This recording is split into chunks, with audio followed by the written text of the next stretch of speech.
Welcome back, everyone, to our End of Life Conversations weekly dispatch.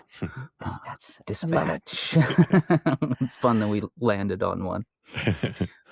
This week, we've had a little bit of check-in since Ana Luisa returned from some journeys, and we thought Mhm. that there were some really juicy insights and experiences that she had that we would like to chat about in the podcast space. In our So, friendship in our friendship space. space, That's Yeah. right. So all of you And get to share. that's right. Well, and friendships and spiritual space, right? Like it's all of it because this is a both a spiritual yearning and an actual historical piece. So Mm-hmm. it's a Mm-hmm. lot of ands. yes, And and yes, Yes, and ands. yeah. So you want to take it Yes. away? Sure. yeah, tell us. So I was just traveling through Ireland and Scotland. And the whole purpose of me going there was that I wanted to dig deep and touch base with the Indigenous aspect of people from this land. Because oftentimes, well, it's not oftentimes, a few times in my spiritual direction career, a few tensies, I've had people who are not Indigenous or people of color from this continent who call to me and say, "Hey, I want to know more about your spiritual ancestry and your spiritual ways of being connected to the divine, and I am called to what you do." Mm-hmm. And my response is always, "I this feels like an appropriation rather than an appreciation." Mm-hmm. And I've told a few people for the last 2 years, like, "I think you should go and research your Indigenous background." And people are always kind of flummoxed by that notion What because do you mean? I don't have Indigenous right, background. as I'm a just white person, white. I'm just so what, I white. don't have culture, I don't have a racial background, I don't have anything, right? Yeah. And that always surprised me when that was given to me. And so I had an opportunity to go to Scotland and I started researching this because there are places in there that are very old and there have been peoples from beyond, our historical time capturing. And so I went there and I started out with Belfast because I wanted to learn more about the Troubles. Mm-hmm. And the Troubles are the time when the Catholics and the Protestants were fighting each other violently. And so I spent some time there. And I want to tell you that I felt such grief Mm-hmm. being in Belfast and walking through those spaces and recognizing that this happened, decades ago, but we're still in that same space when my religion trumps your religion and, you don't count. Mm-hmm. That is a very big loss of our humanity, I think, in terms of how we can understand each other and love each other Mm-hmm. Mm-hmm. And care for each other. Yeah. and care for each other. Yeah. Yeah. And then, when you were talking about that before, I was really resonating with the whole thing because my Indigenous, if they're Indigenous, would go all the way back to that same part of the world, England, Mhm. more likely England and Scotland. Mhm. And I have done some exploration of those folks, not as far back as when they were actually Indigenous, Right. but at least back into and the suffering that's been caused forever and ever, and is being caused today by that divisiveness and that that division of you are right and you are wrong, is so real and has caused so much pain Mhm. and suffering. I Mhm. have many of my relatives going back were Christian missionaries, and I have a special bug in my bonnet about missionaries, because what are they doing, Um, so anyway, it has caused so much harm, and I think about that because Mhm. for my people, and I'd love to hear more about what you found as far as because it's an exploration I'd like to do sometime too. Mhm. What how f- what do you find when you're looking for the actual indigeneity of the European folks, Western, Yeah, and European folks. I Yeah. haven't gotten far enough back, but I did when I got to the Orkney Island, that was where the Picts, the Mm, Celtics, the mhm. Vikings, all these folks actually went through this space. And I was reading a book by Bernard Cornwell, Okay. Stonehenge, Mm, which was such a great book, and it was about the building of Stonehenge. But, there were people who were less than, even in those times. yeah. They were the peasants, the country folk, the ones I also read the book on Scottish witchcraft, which also, I wanted to honor the fact that there's a bunch of people trying to use Palo Santo and Copal, and they're white presenting, and they're like, "This is mine for giving spiritual spaces its sacredness." But we have mugwort, we have rose from these other places. We have other sense that those ancestors actually really delighted in as well. So Mhm. I found that there's a lot of grief and sadness and loss based on how others came and decimated a group of people. Mhm.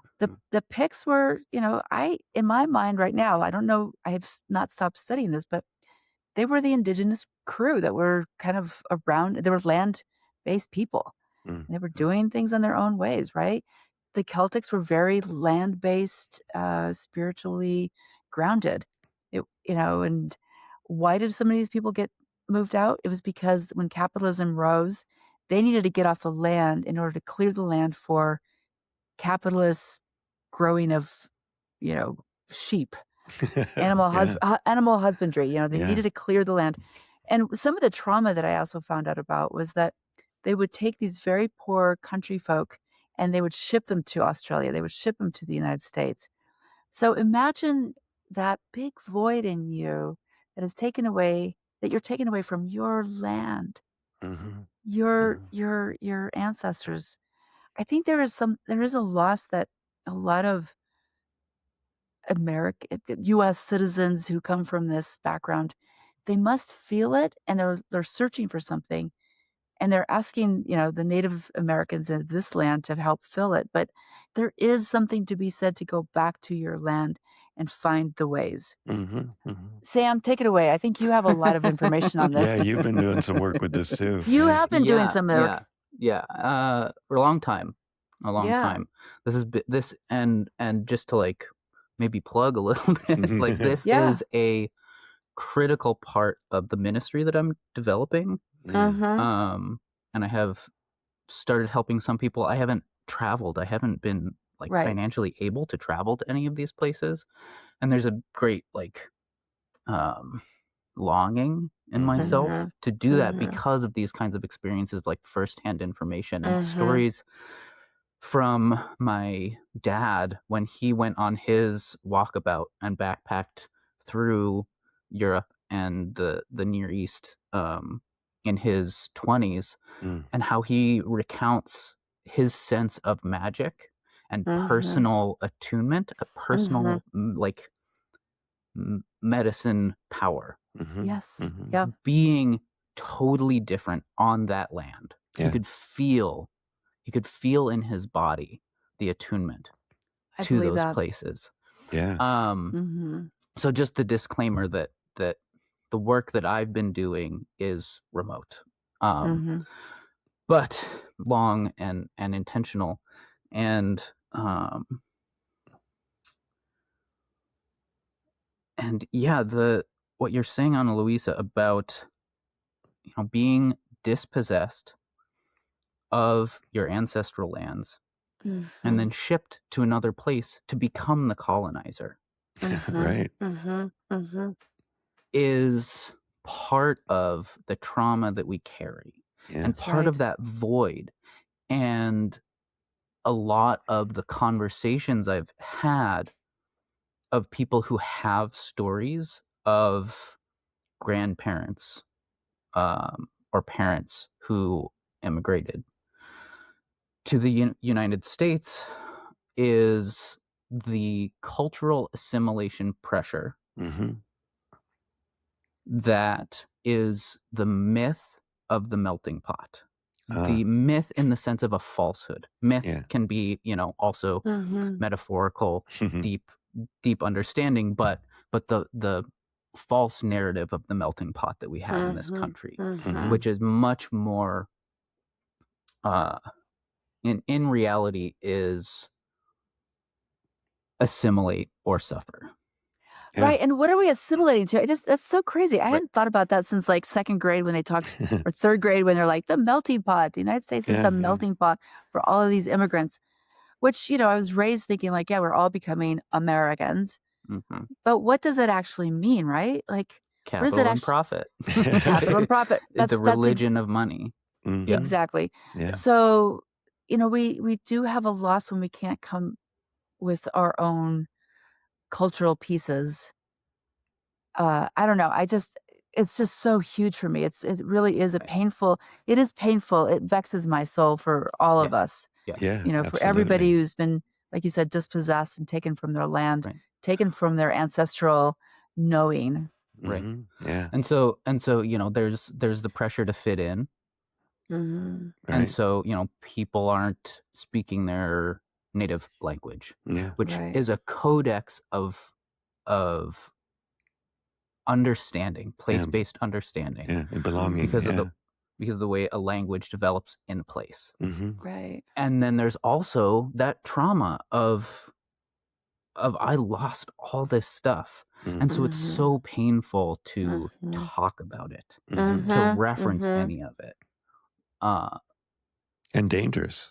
And dangerous. Yeah. That's a whole other piece. Yeah. Yeah. But why do you say that, Wakil? Oh, we said Well, because go ahead, Wakil. yeah, because what I'm realizing or what I'm thinking about with that is a lot of people when they came in. My wife is Jewish, so a lot of people who came from Jewish backgrounds um, didn't want to speak the language, didn't want to speak Yiddish, didn't want to admit they were Jewish. They wanted to change their names because it was dangerous to be other. And I think that's true. My experience was talking to people of other cultures too.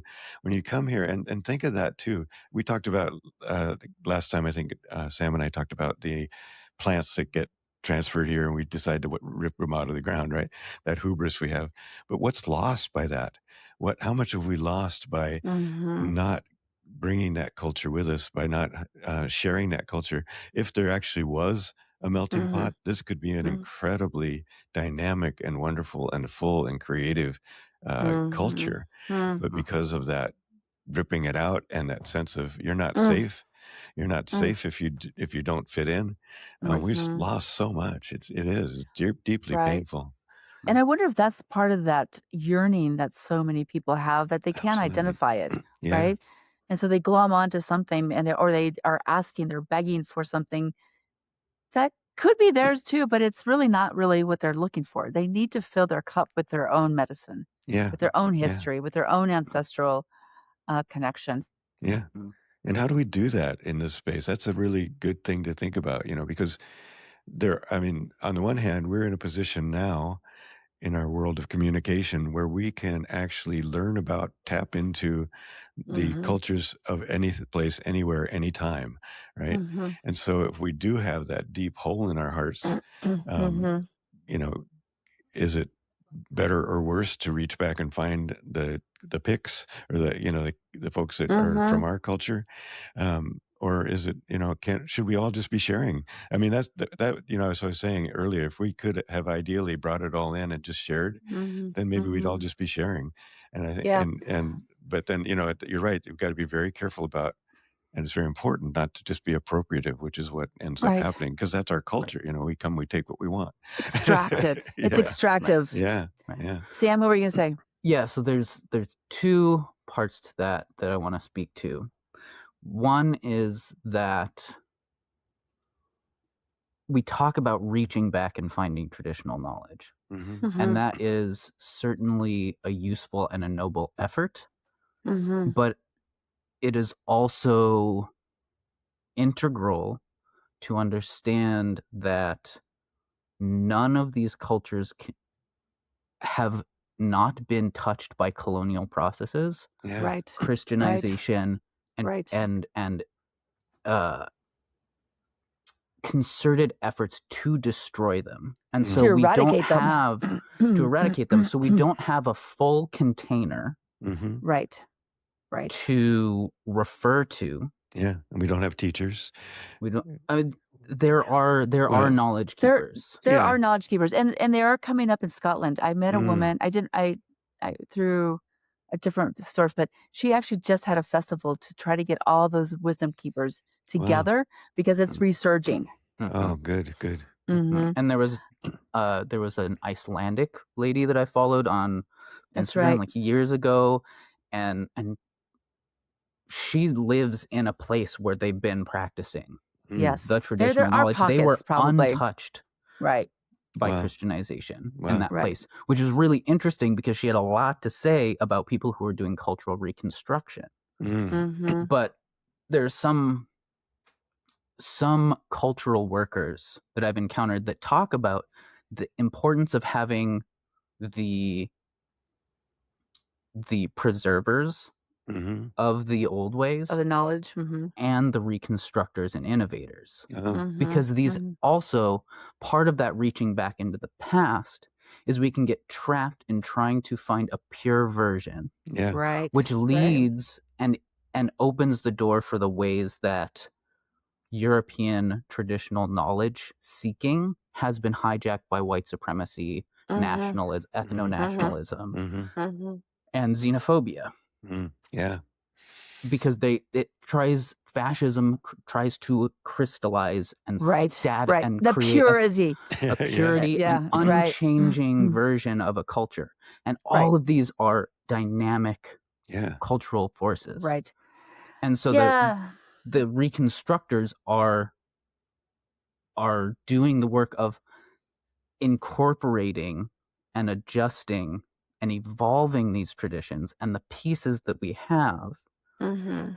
to a modern world, to where we are now, Mm, in the Hmm. entire context, to like heal the wounds of Christianization, to heal the wounds Right. of culture loss and assimilation and Hmm. shame, and yeah. the wound of over 2 generations forgetting that you even have Yeah. ancestors. Right. Yeah. The displacement. Right. Right. And so the other piece of that I wanted to talk about with the ideal of free sharing Mm, is, from my experience, um, at some point in my development, and what woke me up to really needing to do this work, was that when I was doing my undergrad in anthropology and archaeology, we studied European archaeology and mm. Hmm. prehistory and Stone Age culture, and I could not have cared less, because Oops. I didn't have a personal connection to You it. didn't have a scaffold about I how didn't it have a affect scaffold. for Right. how do you put it in Yeah, there for good you? point. Right. Good The point. framework. And I grew up in Montana with parents who were like very close to Indigenous American and Turtle Island First Nations um, Yeah. people, not just like I read it in a book and so now I'm walking the red road, but Right. like, lived Yeah. in community in those places. And so I was like, my body was built here, Mm, Hmm. and that's what's important, and that's what I'm going to focus on. And then and struggled with the appropriative qualities of Hmm. that, and Hmm. mm-hmm. how do I do that without being appropriative, Hmm. and just let Hmm. that inform my behavior and not say, hey, look at me, Hey, look look what at I could me. do. Yeah, Yeah. Yeah. yeah, yeah. Yeah. I But got touched. right, right, and I'm valid and I've got Right. permission because of such and such and such. Yeah. No. Listen, I've been to Sweat Lodge with 25 people, and 23 of those people are white people, and Mm, 23 of those people have been pipe carriers. And I'm like, how are there 23 people who are white who are pipe carriers, and me and the Indigenous woman are not? I'm not Right. Right, Like right. I've been in those circles, so it feels Yeah, like, oh, yeah, I Yeah. can't come back to this. yeah. Yeah.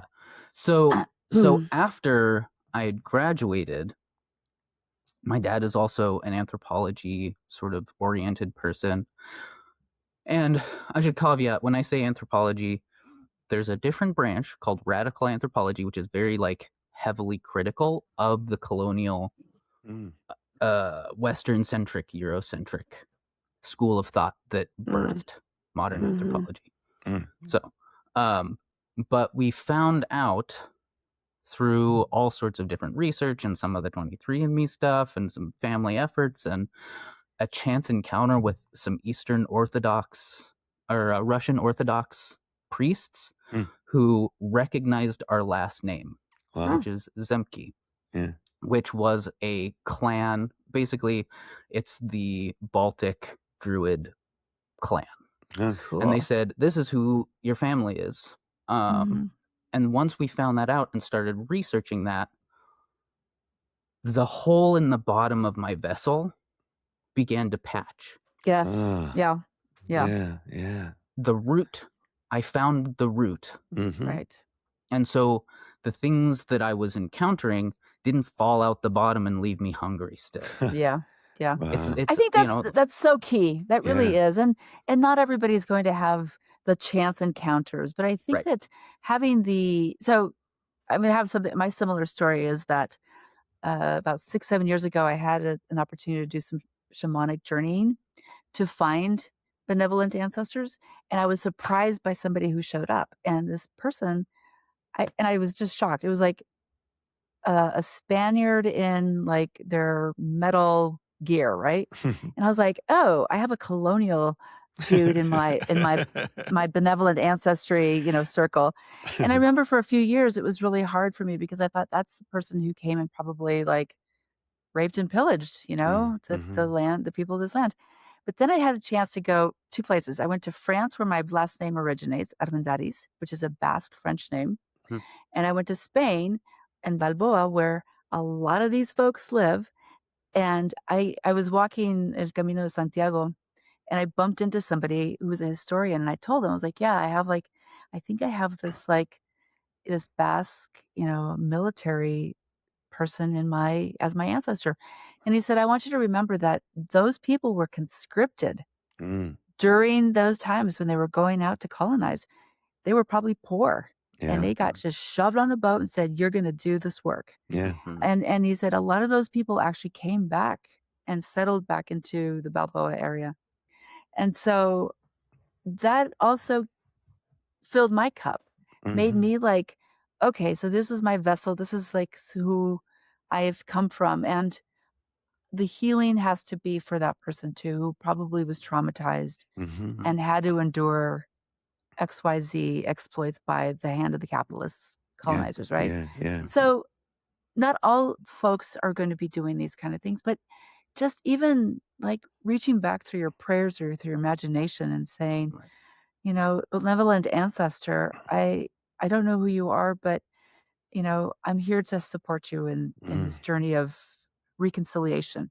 And reconstruction and reconstruction, reemergence, and reemergence, and reckoning, not just reconciliation, but reckoning. I think that's a big part of that work. And we talk about benevolent ancestors, and I know that like it's dicey to connect with who you might feel is a less benevolent ancestor. Yes, but it's just as important. Yes, because they're like, as we understand like traumas and conscriptions and colonization, loss, all of this stuff, like there are wounds that we carry from those people. That's right. And we have to reckon with those parts of the people who, to survive these situations, it's like the epigenetics of this, right? They're still with us. We're still absorbing the trauma of ancestors from time ago. Right. I think about like witch burnings, especially. Yes. And the loss of connection to traditional knowledge in that way. And maybe your ancestor wasn't burned, but maybe your ancestor watched one of their community members get burned in front of the town or executed in front of the town. And so the trauma that you carry around, it's not safe to do that. I have to, as John Trudell says, I have to love the thing that I fear and fear the thing that I love, and the cognitive dissonance in there. And you carry that, and that wound carries along, and you don't know how to process it. Right. So you've got all these wounded people who are reproducing trauma. I was at a sewing dinner a few years ago, and there was this young young baby queer, bless their heart, who we were, it's a sewing dinner. We're talking about our ancestors. We're Yeah. honoring our ancestors. Sewing. And Yeah, I got you. Okay. I thought you sewing, said first. I thought you said sewing, and I think, oh, cool, crap. I know, like, we're mending. We're mending. That could Also be magic. true. Also magic. Yeah. But Anyway, they sorry. said my ancestors were all colonizers and slaveholders, and so I will not connect with them. I've just decided to ignore them. And in that space, I was just like, oh, honey, like, it doesn't just go away because you don't look at it. Right. Wow, It gets so worse. true. It gets deeper. Right. It comes out sideways. Yeah. Right. It's impacted. It's impacted. Yes. Right. Yes. Yes. So that'll I want to circle back to finish out the point about rebuilding that root. Yeah. And how that changed my relationship to intercultural dialogue. In that I no longer felt it was humbling. There's a twofold piece, that it's humbling, and I realize how damaged my lineage is. All of our lineages, honestly. Exactly. Everybody. All of our lineages are. Everyone. And it horizontalized my relationship. So rather than being like, I don't have any culture, so I have to look to all of these other places that have culture for the answers for something I don't have, I could say, I have this somewhere, it's been impacted. You have yours, it's been impacted. And not in an oppression Olympics way, not in a hierarchicalizing suffering or colonizing process, but the practices of colonization, assimilation, and cultural genocide were tested on the European stage. Yes. They started there, and then it was exported. Yeah. Yes. And so there's been absolutely slightly less time to decimate the cultures here. And so there's more residue, there's more surviving stuff at this point. Oh, yeah. Yeah.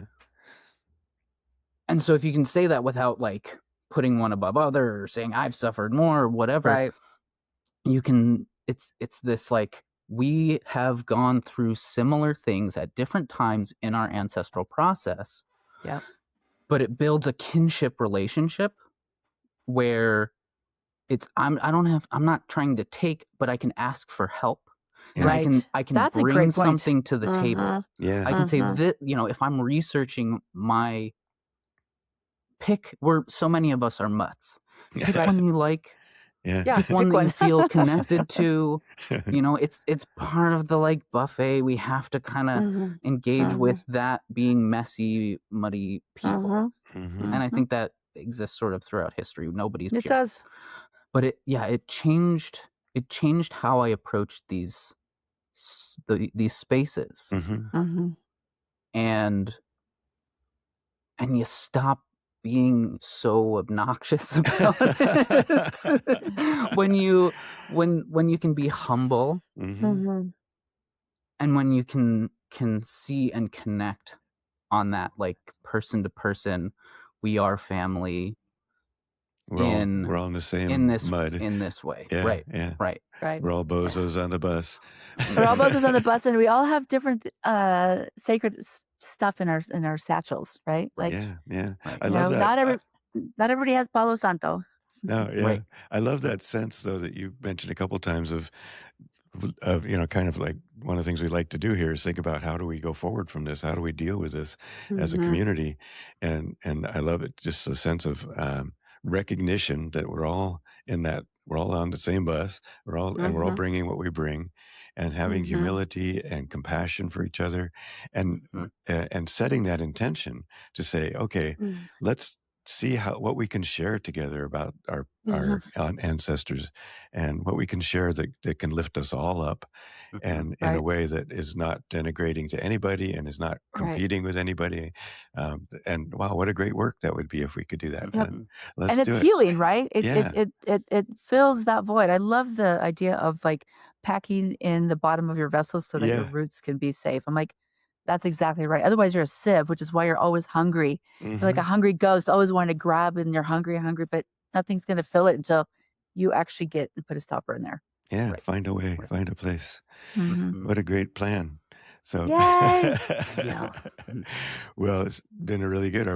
Do we feel like we've finished this, or do you have any more? I could talk about this for hours. We could and talk hours a and long hours. time, but I think I do want to just say that for our listeners, and they're trying to figure out why is this on our death podcast. But I wanted to say this is a death of a parts of ourselves that we may or may not be aware of, and going into history and sharing with people what died somewhere in our lineage that needs to be just tended to at this point. Yeah. So, just How do we honor that?